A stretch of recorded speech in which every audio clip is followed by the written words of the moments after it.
السلام علیکم ورحمۃ اللہ وبرکاتہ۔ الحمد للہ رب العالمین الرحمن الرحیم مالک یوم الدین والصلاة والسلام علی رسولہ الکریم وعلی آلہ وصحبہ اجمعین ومن تبعهم بإحسان إلى يوم الدين أما بعد قال الله تبارك وتعالى في القرآن المجيد أعوذ بالله من الشيطان الرجيم فاسألوا أهل الذكر إن كنتم لا تعلمون۔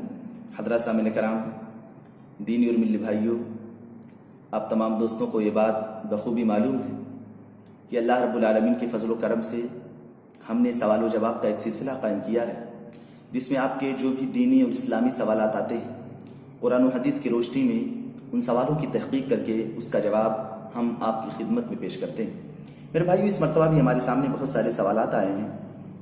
پہلا سوال، ایک کے بعد دیگرے سارے سوالوں کے جواب میں آپ کے سامنے دوں گا۔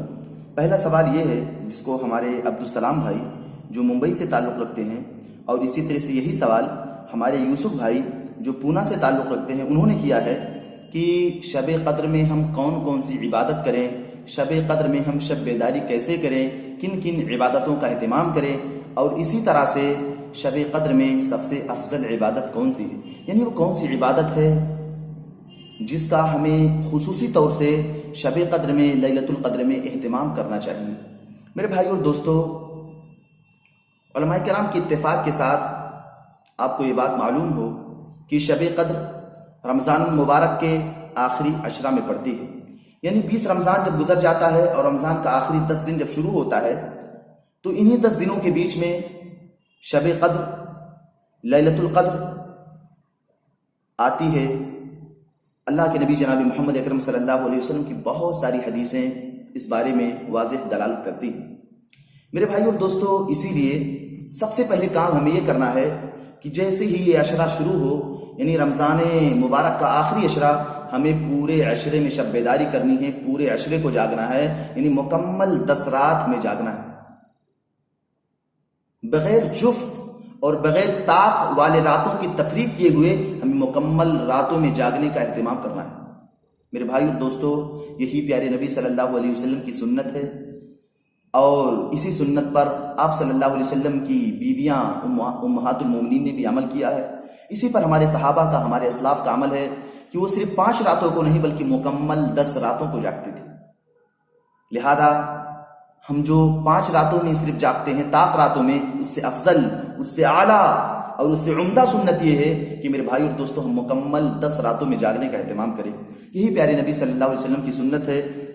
چنانچہ بخاری کی روایت حدیث نمبر 2024 یعنی 2024 نمبر کی روایت ہے، حضرت عائشہ رضی اللہ تعالیٰ عنہ بیان فرماتی ہیں کہ پیارے نبی صلی اللہ علیہ وسلم کے بارے میں بیان فرماتی ہیں کہ جب آخری عشرہ شروع ہو جاتا تھا، یعنی رمضان المبارک کا آخری عشرہ آتا تھا، تو اللہ کے نبی صلی اللہ علیہ وسلم اپنی کمر کو کس لیتے تھے۔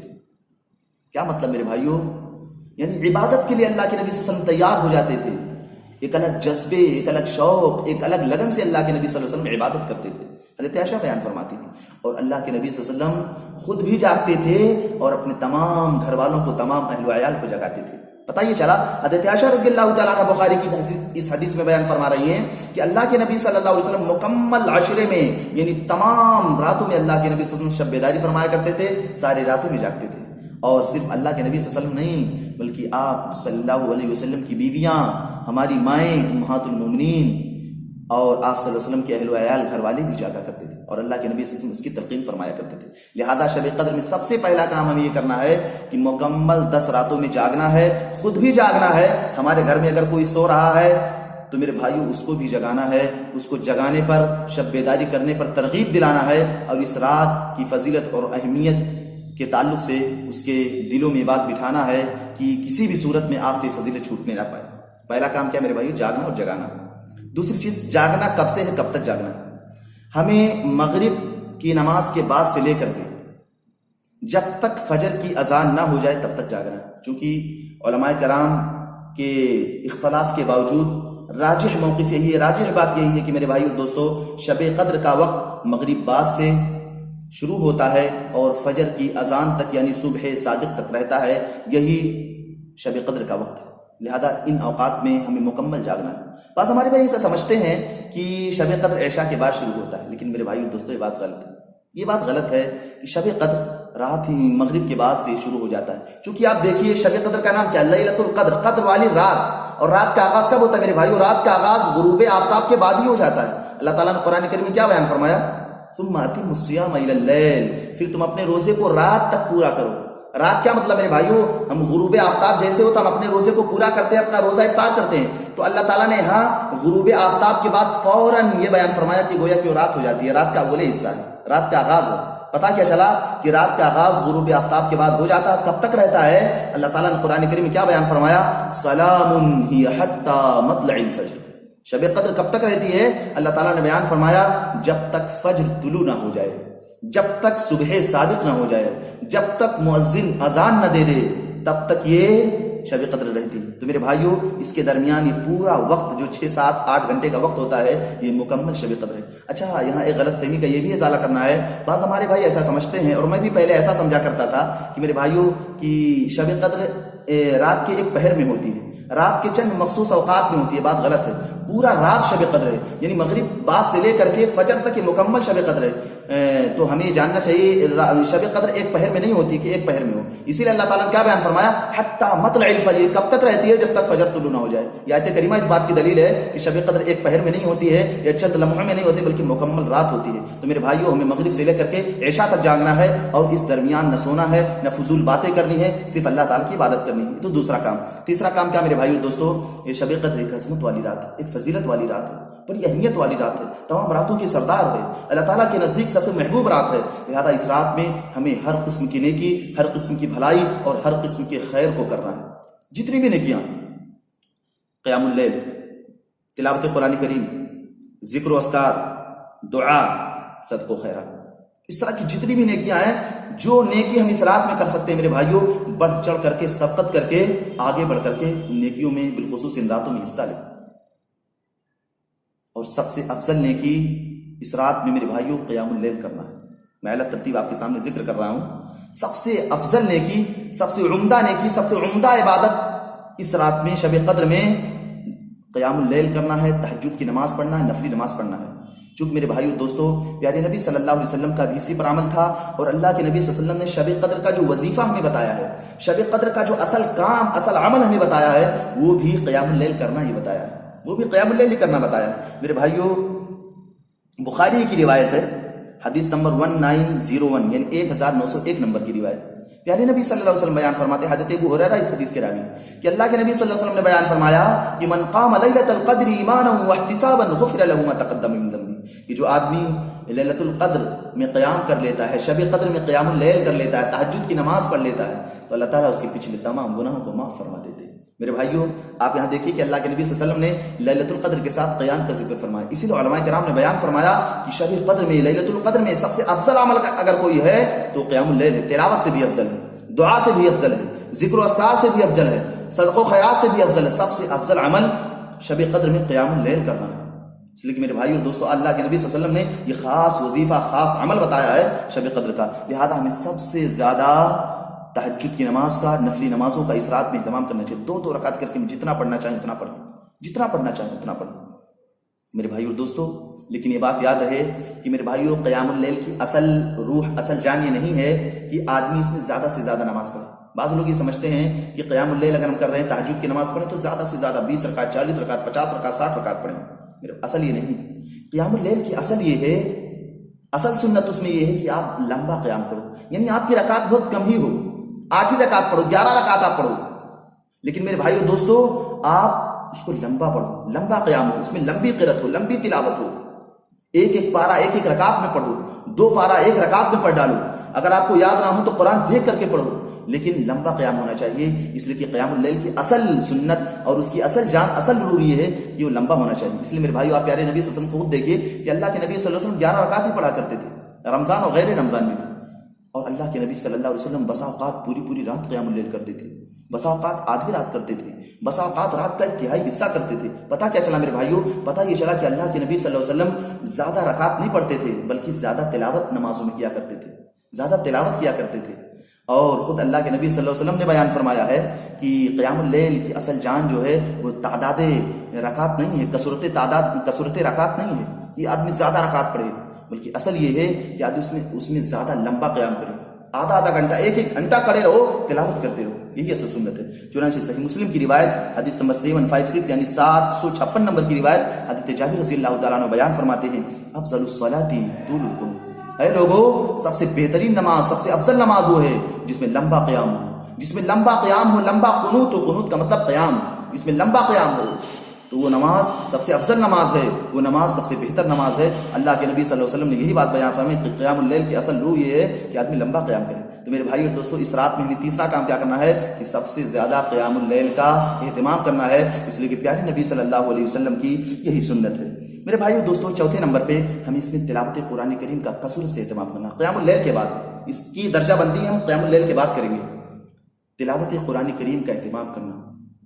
یہ رات ایک ایسی رات ہے جس میں اللہ تعالیٰ نے قرآن کریم کا نزول فرمایا ہے، یہ قرآن کی رات ہے میرے بھائیو، یہ نزول قرآن کی رات ہے، تو اس رات میں قرآن کریم کی تلاوت بھی ہمیں کرنا ہے، کثرت سے تلاوت کرنا ہے۔ اور میرے بھائیو، یہاں پر ایک اہم بات کی وضاحت کر دوں کہ بعض ہمارے وہ بھائی جن کو قرآن کریم پڑھنا نہیں آتا، قرآن کریم کی تلاوت نہیں آتی، تو ایسے لوگ رات جاگتے ہی نہیں، بولتے مجھے قرآن ہی پڑھنا نہیں آ رہا ہے، قرآن کی تلاوت کرنا نہیں جانتا ہوں، دیکھ کر پڑھنا نہیں جانتا ہوں، اس لیے ان کو 2-4 صورتیں جو یاد رہتی ہیں اس کو پڑھ کر کے اس کے بعد وہ سو جاتے ہیں اور شب قدر میں جاگ نہیں پاتے۔ میرے بھائی اور دوستو، اگر آپ کو قرآن کریم پڑھنا نہیں آتا ہے، اگر آپ قرآن کریم دیکھ کر کے پڑھنا نہیں جانتے ہو، تو یہ بہت بڑی محرومی کی بات ہے، بہت بڑی محرومی کی بات ہے۔ آپ اس کو سیکھو اور یاد کرو، دیکھ کر کے پڑھنا سیکھو۔ لیکن اگر شب قدر آ جائے، آپ کو نہیں آ رہا ہے، تو میرے بھائی آپ کے گھر میں، آپ کے بیٹوں میں، آپ کی بیٹیوں میں جس کو بھی قرآن کریم دیکھ کر کے پڑھنا آتا ہے، اس کے بغل میں آپ بیٹھ کر کے سنیے، اس کی تلاوت سنیے، اس کی قرأ سنیے، اس لیے کہ میرے بھائی جتنا ثواب اس کو مل رہا ہے اتنا ہی ثواب آپ کو بھی ملنے والا ہے، جتنا ثواب اس کو ملے گا پڑھ کر کے اتنا ہی ثواب انشاءاللہ تعالیٰ آپ کو سن کر کے ملے گا۔ تو میرے بھائی دوستو، لیکن شب قدر کی اس نعمت کو آپ ضائع مت کیجیے، شب قدر کی اس فضیلت اور اس اہمیت والی رات کو آپ ضائع مت کیجیے، یوں ہی سونے میں، یوں ہی اپنے وقت کو برباد کرنے میں، یوں ہی گپ شپ کرنے میں، یوں ہی ہوٹل بازیاں کرنے میں۔ بڑی قیمتی رات ہے، اللہ تعالیٰ نے پیارے نبی صلی اللہ علیہ وسلم کو بیان فرمایا تھا، وما ادراک ما لیلۃ القدر، وما ادراک ما لیلۃ القدر، لیلۃ القدر خیر من الف شہر۔ اے نبی صلی اللہ علیہ وسلم، آپ کو کیا معلوم کہ لیلۃ القدر کیا ہے؟ لیلۃ القدر خیر من الف شہر، لیلۃ القدر یہ 1000 مہینوں سے بہتر ہے، اس کی عبادت 1000 مہینوں کی عبادت سے بہتر ہے، اس کا قیام 1000 مہینوں کے قیام سے بہتر ہے، اس کی تلاوت 1000 مہینوں کی تلاوت سے بہتر ہے، اس کا ذکر 1000 مہینوں کے ذکر سے بہتر ہے، اس کا صدقہ 1000 مہینوں کے صدقے سے بہتر ہے۔ اتنی فضیلت والی رات ہے۔ تو میرے بھائی دوستو، اس رات کو آپ کو یوں ہی نہیں گنوانا ہے، اس رات کی اہمیت کو سمجھیے اور اس رات میں شب بیداری کیجیے۔ اگر کچھ نہیں آتا ہے تو بغل میں بیٹھ کر کے آپ سنیے، لیکن رات مکمل جاگیے۔ یہ تیسری چیز ہے جو میں نے آپ کے سامنے بتائی۔ چوتھی چیز میرے بھائی اور دوستو، ہمیں ذکر و اذکار کا اہتمام کرنا ہے۔ کیا؟ ذکر و اذکار کا اہتمام، ایسی دعائیں، ایسے ذکر، ایسے اذکار، ایسے وظیفے جس میں اللہ تعالیٰ کی تعریف ہے، اللہ تعالیٰ کی بزرگی ہے، اللہ تعالیٰ کی بڑائی ہے، اللہ تعالیٰ کی تحمید، تقدیس، تحلیل ہے۔ میرے بھائیو، ایسی دعاؤں کو پڑھیں، لا حول ولا قوة الا بالله، لا الہ الا اللہ وحدہ لا شریک له، له الملک وله الحمد وهو على كل شيء قدیر، سبحان اللہ وبحمدہ سبحان اللہ العظیم، سبحان ذی الجبروت والملکوت والکبریاء والعظمہ۔ یہ ساری دعائیں جو چھوٹی چھوٹی دعائیں ہیں ان کو ہم یاد کر لیں، اگر یاد نہ ہو تو کتابوں میں دیکھ کر کے پڑھیں، لیکن ذکر و اذکار کا بھی اس رات میں خاص اہتمام کریں، چونکہ میرے بھائیوں ذکر سے اللہ تعالیٰ جتنا خوش ہوتے ہیں اتنا کسی عبادت سے نہیں خوش ہوتے ہیں۔ اللہ تعالیٰ کو سب سے زیادہ اگر بندے کی کوئی چیز پسند ہے تو ذکر پسند ہے، اسی لیے اللہ تعالیٰ نے قرآن کریم میں کہا فاذکروا اللہ ذکرا کثیرا، اے لوگوں تم اللہ کا ذکر کثرت سے کرو۔ کسی اور چیز کے بارے میں اللہ تعالیٰ نے یہ کہا کہ کثرت سے کرو، صرف ذکر وہ چیز ہے جس کا اللہ تعالیٰ نے کثرت سے کرنے کا حکم دیا ہے۔ میرے بھائی دوستو، تو چوتھے نمبر پہ ہمیں ذکر کا اہتمام کرنا ہے، اللہ تعالیٰ کی تعریف بیان کرنی ہے، قیام اللیل، تلاوت قرآن کریم، ذکر و اذکار۔ اس کے بعد میرے بھائیوں، ہمیں اس رات میں دعا بھی کرنا ہے، دعا بھی کرنا ہے۔ یہ رات بڑی عظمت والی رات ہے، یہ رات بڑی فضیلت والی رات ہے، سال میں صرف ایک مرتبہ آتی ہے میرے بھائیوں، سال میں صرف ایک مرتبہ آتی ہے، سارے خیر کو اپنے اندر جمع کر کے۔ لہذا ہمیں چاہیے کہ اس رات میں اللہ تعالیٰ سے ہم اپنے گناہوں کی توبہ کریں، اپنی گناہوں کی توبہ کریں، اپنی گناہوں کی معافی مانگیں، اپنی اصلاح کے لیے، اپنے جان کی اصلاح کے لیے، اپنے نفس کی اصلاح کے لیے، اور اللہ تعالیٰ جو میں نے برائیاں کی برائیوں سے اللہ رب العالمین سے معافی مانگے، یہ اللہ تعالیٰ میرے گناہوں کو معاف فرما دے، اپنے گھر والوں کی ہدایت کے لیے دعا کرے، ہمارے ماں باپ، ہمارے رشتے دار جو اس دنیا سے چلے گئے، ان کی روحیں پرواز کر گئی، اس دنیا سے انتقال کر گئے، میرے بھائیوں ان کے لیے بھی اللہ کی رحمت، اللہ کی مغفرت مانگے، ان کے لیے عذاب قبر سے پناہ کی دعا مانگے۔ تو یہ ساری دعائیں ہیں جس کا ہمیں خاص طور سے اس رات میں بھی اہتمام کرنا ہے. اور میرے بھائیوں، پیارے نبی صلی اللہ علیہ وسلم نے تو حضرت عائشہ رضی اللہ تعالیٰ عنہ کو، اپنی اہلیہ محترمہ کو، اپنی چہیتی اور پیاری اور اپنی محبوبہ بیوی کو اللہ کے نبی صلی اللہ علیہ وسلم نے ایک پیاری دعا سکھائی تھی.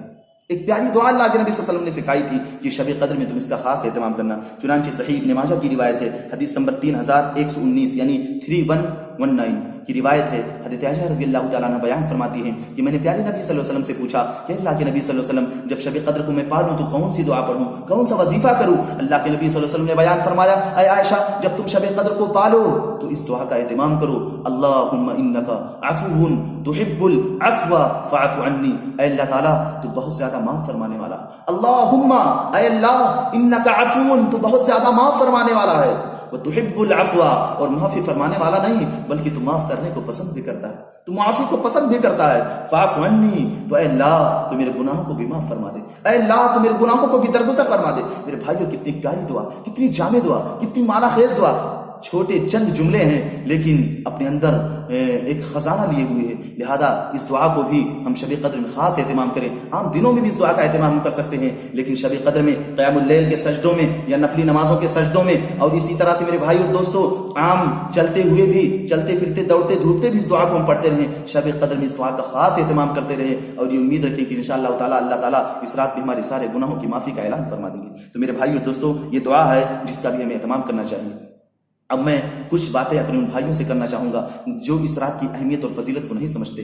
اس میں قیام اللیل کے بجائے، تلاوت کے بجائے، ذکر و اذکار کے بجائے اور صدقہ و خیرات کرنے کے بجائے میرے بھائی اور دوستو وہ لہو و لعب میں لگے رہتے ہیں، موبائل کے چلانے میں، یوٹیوب پر ویڈیوز دیکھنے میں، فیس بک چیٹنگ کرنے میں، واٹس ایپ چیٹنگ کرنے میں، اور اسی طرح سے ٹویٹر کے چلانے میں، ٹک ٹاک دیکھنے میں، سونے میں، گپ شپ کرنے میں، چائے پینے میں، کھانا کھانے میں، پارٹی کرنے میں پورے اپنے اوقات کو گزار دیتے. اے میرے بھائی اور دوستو یہ رات سال میں صرف ایک مرتبہ آتی ہے. ایسی عظمت والی رات، ایسی فضیلت والی رات، ایسی قدر و منزلت والی رات آپ کو بار بار نہیں ملنے والی. یہ ایک آفر اللہ تعالیٰ کی طرف سے جو مسلمانوں کو عطا کیا گیا ہے. یہ ایک آفر اللہ تعالیٰ کی طرف سے جو صرف امت محمدیہ کو عطا کیا گیا ہے. میرے بھائیو اللہ تعالیٰ کی اس آفر کو قبول کرو اور اس نعمت کو ضائع مت کرو. اللہ کے نبی صلی اللہ علیہ وسلم نے کیا بیان فرمایا؟ صحیح ابن ماجہ کی روایت ہے 1341 یعنی 1341 نمبر کی روایت ہے. پیارے نبی صلی اللہ علیہ وسلم نے بیان فرمایا من حرم خیرها فقد حرم. اے لوگو یہ شب قدر ایسی عظیم رات ہے کہ جو اس کے خیر سے محروم ہو گیا بڑا ہی بدقسمت ہے، بڑا ہی بد نصیب ہے، بڑا ہی محروم ہے. اللہ کے نبی صلی اللہ علیہ وسلم نے اس کو بڑا بدقسمت کہا، بڑا محروم کہا اور بڑا ہی بد نصیب کہا. حقیقت میں وہ لوگ بد نصیب ہیں جو اس رات کو پا کر کے یوں ہی گوا دیتے ہیں سونے میں اور اسی طرح سے فضول باتیں کرنے میں، گیم کھیلنے میں، لوڈو کھیلنے میں، پب جی کھیلنے میں. میرے بھائی اور دوستو اس رات کی عظمت کو سمجھو اور اس رات میں اپنے اوقات کو ضائع مت کرو. میں نے آپ کے سامنے کچھ اعمال بتائے. قیام اللیل کا اہتمام کرو، اسی طرح سے تلاوت قرآن کریم کا اہتمام کرو، دعاؤں کا اہتمام کرو، ذکر و اذکار کا اہتمام کرو. ایک کام اور آپ کو کرنا ہے میرے بھائیو، صدقہ و خیرات کا بھی اہتمام کرو. میں نے آپ کے سامنے بتایا ہر نیکی آپ کو اس رات میں کرنی ہے، لہذا صدقہ و خیرات بھی شب قدر کی ہر راتوں میں کچھ نہ کچھ کسی فقیر کسی غریب کو صدقہ بھی کرنا چاہیے، اس امید کے ساتھ کہ اس رات میں اس کا ثواب انشاءاللہ تعالیٰ میں اور ملے گا. چونکہ میرے بھائیو یہ رات بڑی عظمت والی رات ہے، لہذا اس رات میں صدقہ و خیرات کو بھی اپنا ایک حصہ بنا لے، اس رات کی عبادتوں کا ایک حصہ صدقہ و خیرات کرنے کو بھی بنا لے. اب اللہ تعالیٰ سے دعا کرتے ہیں کہ اے میرے مولا تو ہم تمام مسلمان بھائیوں کو اس بات کی توفیق دے کہ ہم اس رمضان المبارک کے اس ماہ مبارک کے آخری عشرے میں اپنے آپ کو تیری عبادت کے لیے، تیری اطاعت گزاری کے لیے، تیری فرما برداری کے لیے تیار کر لیں. اے اللہ تعالیٰ تو اس پر ہمیں ثابت قدمی عطا فرما، ہمیں استقامت عطا فرما، اور اے اللہ تعالیٰ تو ہمارے دلوں کو اپنی عبادت پر مضبوط کر دے، اپنے دین پر، اپنی اطاعت پر تو ہمیں قائم کر دے. اللہ تعالیٰ اے دلوں کے پھیرنے والے تو ہمارے دل کو اپنے دین، اپنی اطاعت، اپنی بندگی کی طرف پھیر دے. اے اللہ تعالیٰ تو ہم تمام مسلمان بھائیوں کو شب قدر جیسی عظیم رات نصیب فرما. اے اللہ تعالیٰ یہ 1000 راتوں سے افضل رات، 1000 راتوں سے بہترین رات، شب قدر کی رات، لیلۃ القدر کی رات میرے مولا تو ہمیں نصیب فرما. آمین. وآخر دعوانا ان الحمد للہ